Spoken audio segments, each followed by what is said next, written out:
Hi, and welcome to Soccer iQTV, the Shutout Pizza Files. I'm Dan Blank, college soccer coach and author of the Soccer IQ series of books. Today, we've got a real pretty goal to look at and break down and see what we could have done differently defensively to maybe prevent that goal from happening. We're going to first look at this goal at game speed, and then we'll come back, slow it down, and break it down frame by frame. But we got a real pretty buildup and a seam ball to a finish. So let's take a look. It all begins with a throw in here on this near sideline. The white team attacking the goal to the left. We're going to see a pretty decent run of possession.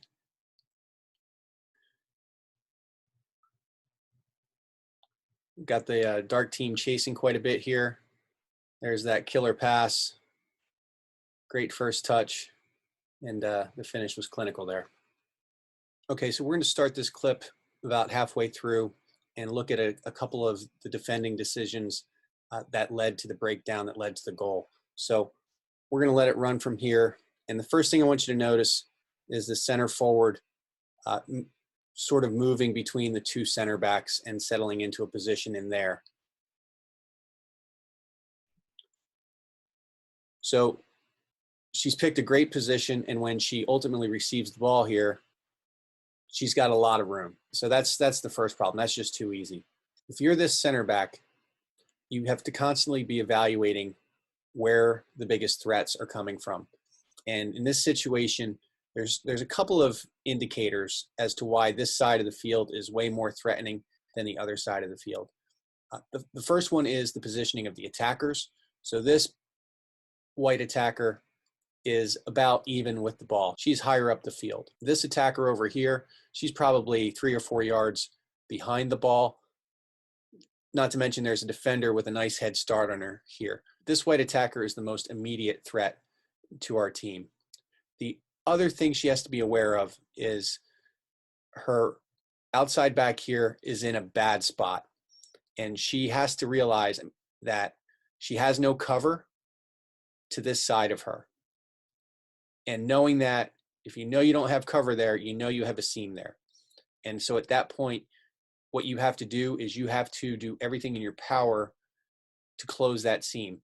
So as this player receives the ball, as this forward receives the ball, this center back should be taking an angle this way and trying to turn the center forward away from the most threatening teammate and towards somewhere less threatening.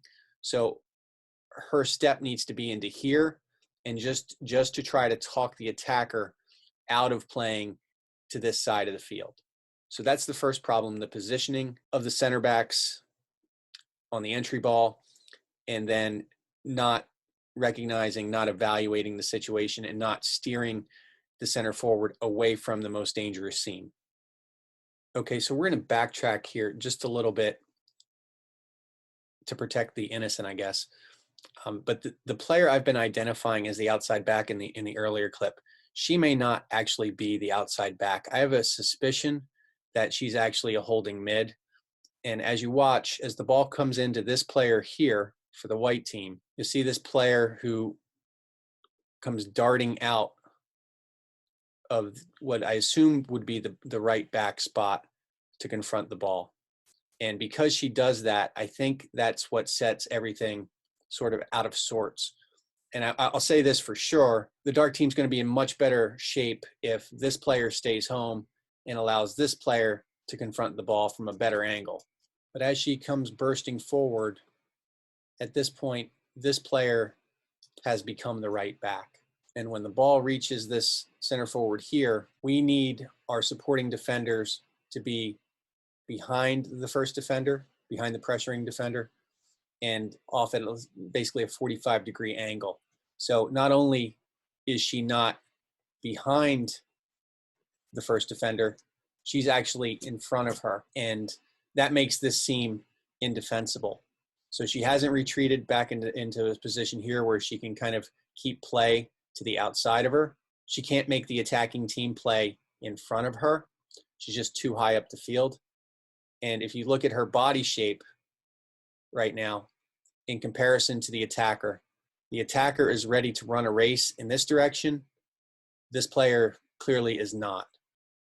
So as that seam ball gets fed through, again, This player is off to the races. The defender is still adjusting her body to run a race in this direction. And then that first touch beats that desperation tackle.